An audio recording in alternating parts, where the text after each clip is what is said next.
As a longtime fan of the Battlefield franchise, with thousands of hours in Battlefield 4 alone, and after the disappointment that was Battlefield 2042, I was incredibly excited for Battlefield 6 after I played the beta.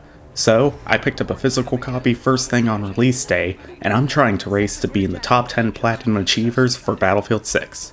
Battlefield 6 has 43 trophies in total, including the Platinum Trophy, with 17 of them being multiplayer and 25 being single player. Kicking things off, I hopped straight into multiplayer to begin working on my first trophy, requiring me to get 6 headshot kills with sidearms in a single game.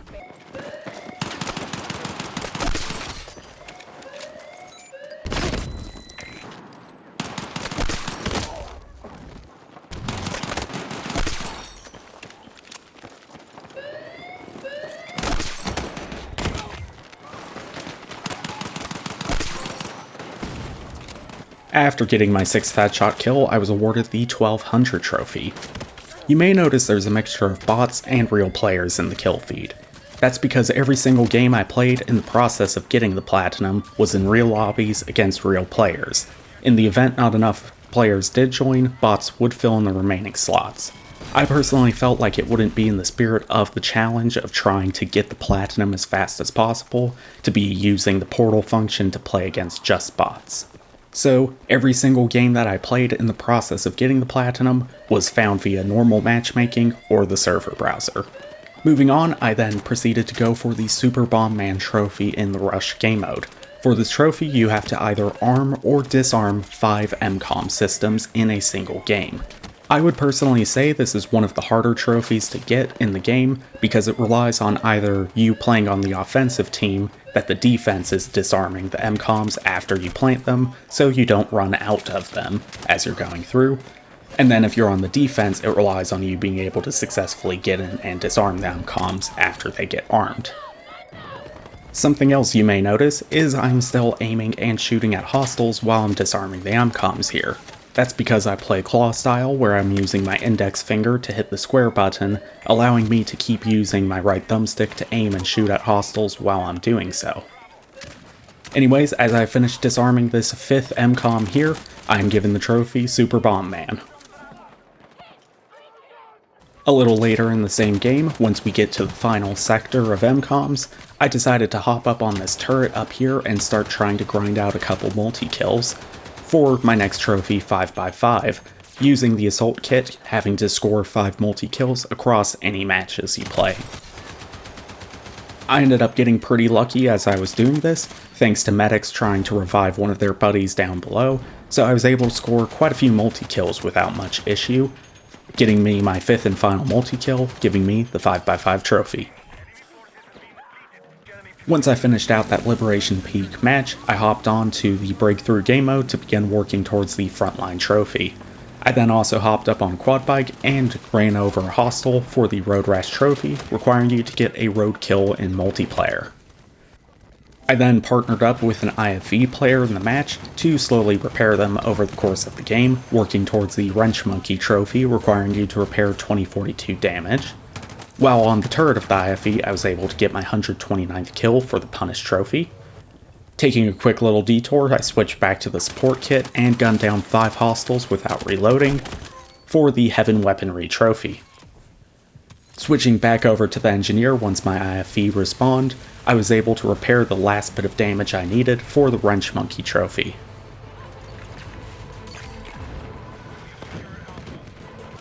After I finished up with that match, I decided to work towards the First Blood 2 trophy, which requires you to get 10 takedown kills in a single game. This involves either running up to the side or the back of a hostile and hitting the melee button.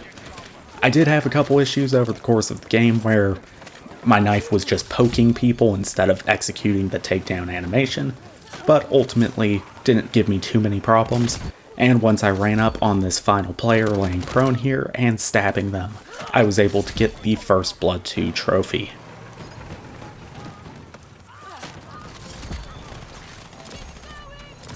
At the end of that game, I was also promoted to rank number 9, unlocking my beloved DRS IAR rifle, which is hands down my favorite LMG in the game.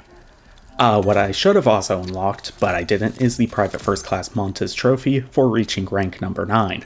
Thankfully, as soon as I started the next game, the trophy did pop, so I didn't have to worry about a glitch trophy. I decided at this point to go ahead and hop into the campaign and start knocking out its trophies. Before I get started with that though, if you are worried about spoilers for Battlefield 6, please go ahead and skip to the timestamp on screen. Starting things off, we play as Gunnery Sergeant Murphy and get introduced to our 3 fireteam members, Blake, Armstrong, and Martinez. After the cutscene ends, I turn around to play with the dinosaur figurine, getting the End of an Era trophy.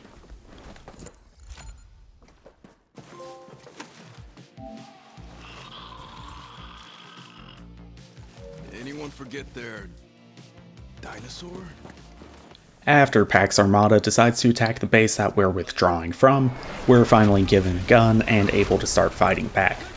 Now, you may notice that I am holding back, really making use of cover, trying to be careful, and that is because I'm going for a trophy right now called Peak Performance, which requires you to complete a single player mission on the hardest difficulty in the game, which is Hardcore. After finishing fighting my way through these hostiles in the area, and participating in the mandatory FPS turret section, I get to the woods where we're finally out of the base, finding my first dog tag collectible in the game, which upon picking it up grants me the trophy In Memoriam. The rest of the mission was pretty uneventful. After fighting my way through some more enemies and planting C4 in the building, we make it to the rooftop where we have to hold out for evacuation. I made good friends up here with this cargo container, only peeking out to shoot hostiles every now and then, so that way I wouldn't unfortunately end up dead and have to rewatch all the various cutscenes of this mission should I die. After boarding the evacuation chopper, I breathed a sigh of relief thinking, okay cool, we're done with this mission. But I really should have known better that, taking off in contested airspace might not be the best of ideas possible.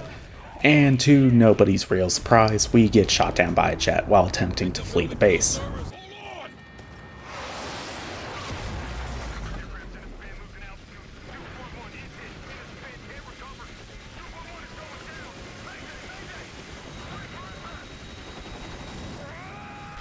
We still faithful?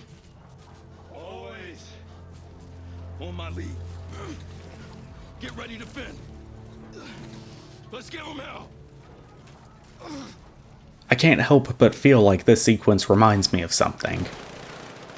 I continued holding out in the chopper, hoping for the best, trying not to get myself shot and killed so I wouldn't have to rewatch all the various cutscenes, and watching as my fire team gets gunned down one by one, hoping that I'm not the next to get shot and killed.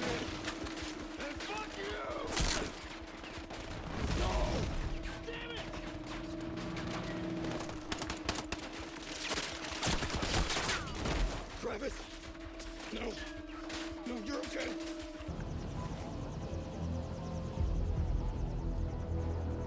Let's go!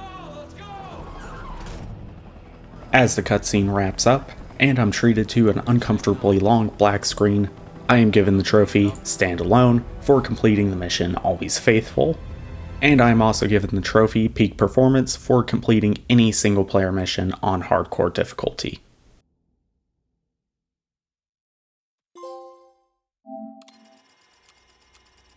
The next mission, The Rock, takes us to Gibraltar, where we have to dislodge Pax Armada from the area.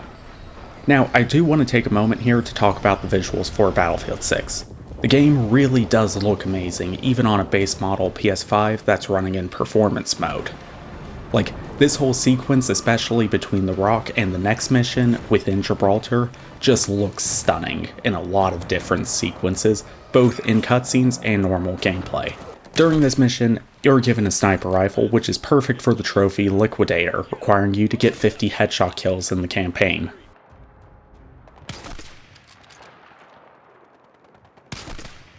Later on in the mission, down in the World War II museum within the tunnels, I pick up my 5th dog tag for the trophy Dogs of War. Just up ahead, I start shooting all of these various mannequins within the tunnel, working towards the next trophy, Efficiency, requiring you to destroy 10 mannequins during this mission.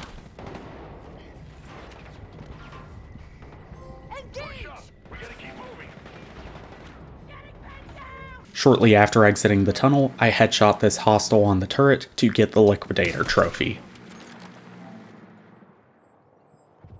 Pushing up a little further, I saw a great opportunity to throw some grenades for the next trophy, 1 stone, which requires you to kill 3 enemies with a single grenade toss.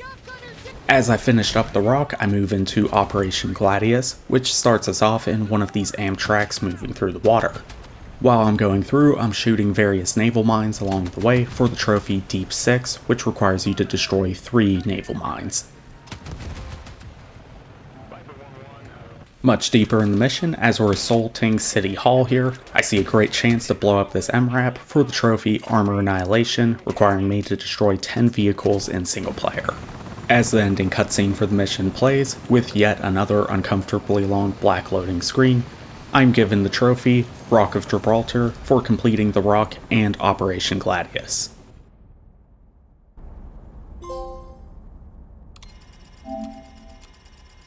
The next mission in the game, Night Raid, opens up with Ibrahim Al-Khalib here driving us in a van in a 2.5 minute long unskippable cutscene. Now this mission has a mission specific trophy requiring you to use just your sidearm, gadgets, and knives during the course of the mission. Keep this in mind because it will be important later. As I work my way through the mission, making sure to use just my pistol, I pick up my 10th collectible for the Hounds of War trophy. Up next, I also decide to take up the hobby of collecting people's thumbs.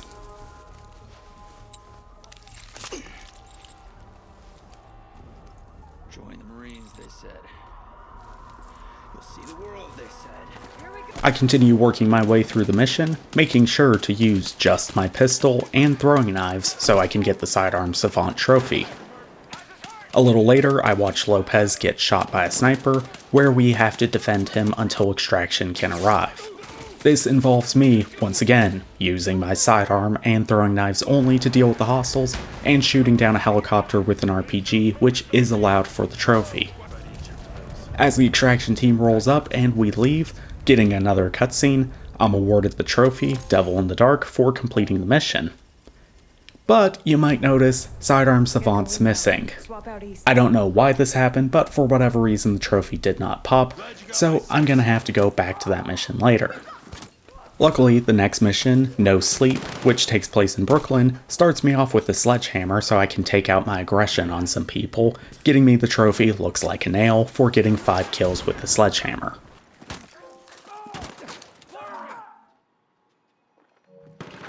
After watching Manhattan get hit by missiles, we move on to the next mission, Moving Mountains, which involves me saving the president.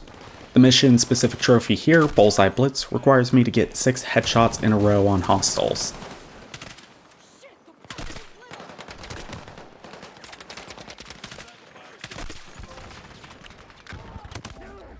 A little later in the mission, I pick up my 20th collectible for the Wolves of War trophy.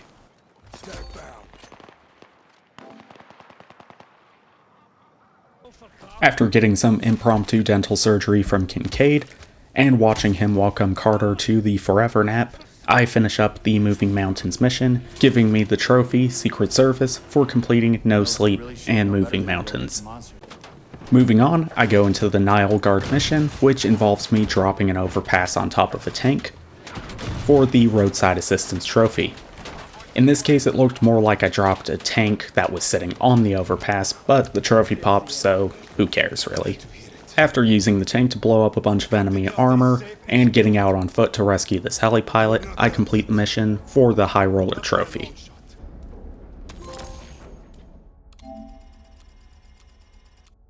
On to the Operation Ember Strike mission next, I use the recon drone to spot 20 hostiles for the Being Watched trophy. And then, in a nostalgia trip back to Battlefield 4's campaign, we get to blow up yet another dam.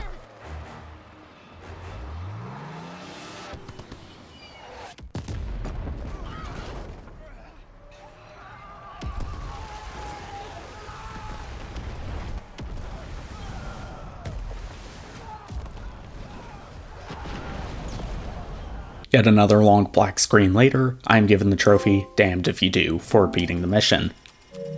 And this leaves now the last couple trophies for the campaign in the Always Forward mission, where we have to assault this large military airbase to prevent hypersonic missiles from being launched. A little ways into the mission, I'm given the opportunity to hop into a tank, allowing me to shoot down this helicopter for the No Reinforcements trophy. After disarming some of the hypersonic missiles, we watched the Quebec squad that joined us on this mission detonate the final missile to prevent it from being launched at Europe, forcing us to flee into a command bunker for shelter.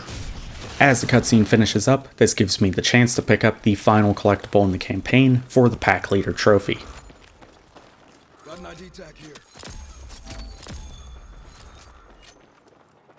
As we get to the end of the mission, finally cornering Kincaid, we get to watch as Hemlock does what I wish I could have done myself. Just don't get us down. He was reaching. After killing Kincaid, we're forced to flee the bunker as the CIA agent we've been working with orders airstrikes to occur on the bunker. As this cutscene plays out, I'm going to go ahead and share some of my thoughts on the campaign.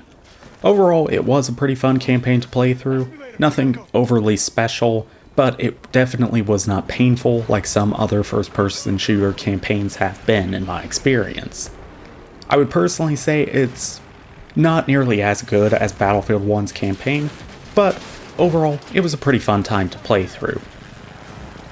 And as the cutscene closes out, I am awarded the Cloak and Dagger trophy for beating the campaign, leaving me with just multiplayer trophies. Is what I would say if Sidearm Savant had actually successfully popped like it was supposed to. So after another 2.5 minutes of my life being driven around by Ibrahim Al-Khalid, which I wish I could have skipped, and some other unskippable cutscenes, I blow up the chopper again using just my pistol this mission, and finally am awarded Sidearm Savant. At this point, all I had left to do is the 8 trophies on screen. I decided to go ahead and play as support to work on a Joyful Nurse, and played Breakthrough to work on Frontline at the same time. The best way I found to get revives, other than playing in Portal against only bots, is to run around like a crackhead with defibs only, trying to revive as many of your teammates, or blueberries if you prefer, as possible. After not too much playtime, I hit rank 14 for the Lance Corporal Matkovic trophy.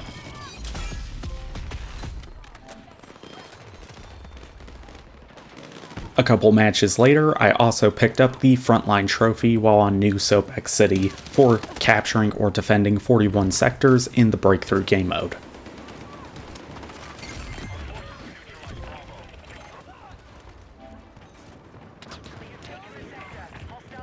After getting the Frontline trophy, I switched over to Conquest to begin working on the Command & Conquest 2 trophy, in the process getting the Medal of Honor trophy in a very cinematic way.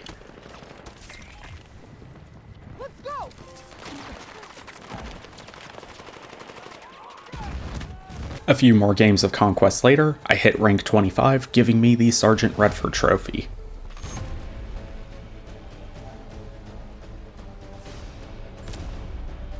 A few games after that, I captured my 128th flag for the Command & Conquest 2 trophy.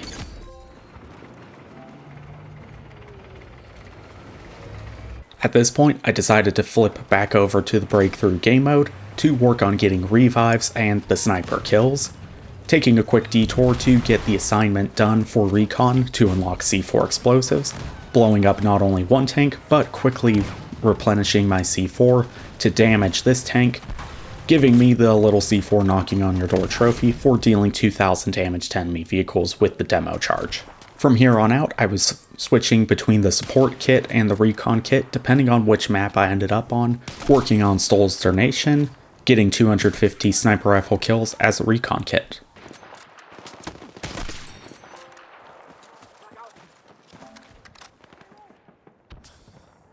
After a few more games of playing Breakthrough, I ended up at 1989 revives across all the kits in the game, meaning I only needed around 20 or so revives, because I knew I didn't revive that many people while playing as Assault, Engineer, or Recon.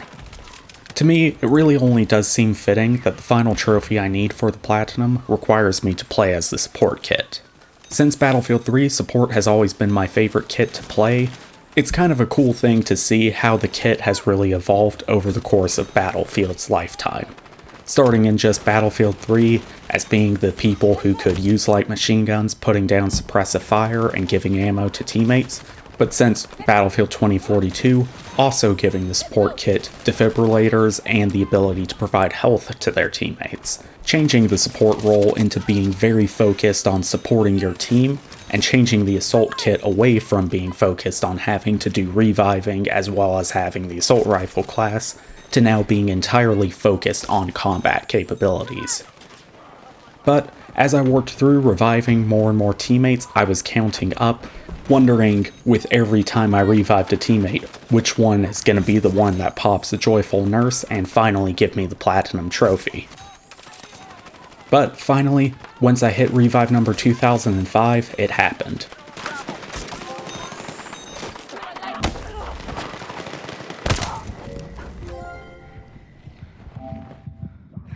Once I got the platinum here, perfectly balanced as all things should be, I was celebrating. Not only the fact that I got the platinum for a fantastic game that reminds me so much of Battlefield 4, but also because by this point I had been awake for 32 hours straight playing Battlefield 6. According to PSNProfiles, it took me 28 hours to get the platinum for Battlefield 6 from the moment I popped the first trophy 1200. And, like I mentioned at the start of the video, I wanted to see if I could get on the ranking for first achievers. And, well, that's right, I hit position number 7 on the top 10 list. The whole time I was going for this trophy, I kind of expected that I'd miss the top 10 just barely. To me, it's incredibly cool to make the top 10 for Battlefield 6. Like I said at the start of the video, I've spent thousands of hours playing Battlefield 4 alone.